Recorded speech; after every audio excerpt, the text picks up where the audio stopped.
guys, I'm MLF reporter Allie Akers, and I'm sitting here with Brandon Palaniuk. And I think everybody in the bass fishing world and any of your fans know that you were really involved with wrestling in your younger days and also in college.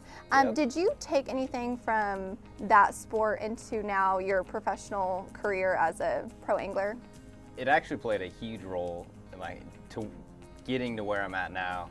A lot of the work ethic and the mental mindset that I took from wrestling, I kind of started both at the same time around when I was 8 years old and wrestled all the way into college, and it just got to the point where I knew that I was gonna fish more than I was gonna wrestle, and I had to make that decision and kind of walked away from the wrestling deal, thank goodness. But I learned a lot from that, from those two things, work ethic and a mental standpoint, that has helped me get to where I'm at now. So do you still keep up and follow wrestling?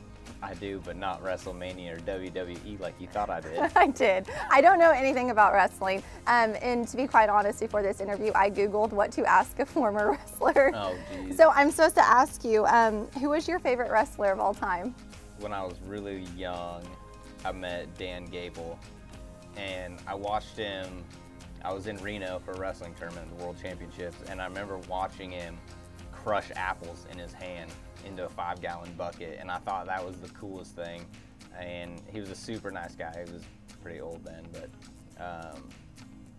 guys like that were like real big pioneers of the sport were pretty cool. And just a lot of the guys around home, Travis, the Pasco brothers were at home, and the Edelboots, and guys that kind of, when I was starting to get into it, were in high school and they were doing big things then. I looked up to those guys a lot, and then as I started to get into it, they became a lot of my coaches and guys that I just learned a lot about life from. What's your favorite move? My favorite move? My favorite was always a power double. So I would start in the middle and I would aim for the hardwood floor on the other side, because I knew if I got close to that hardwood, I would break a guy mentally, and the rest of the match would be easier.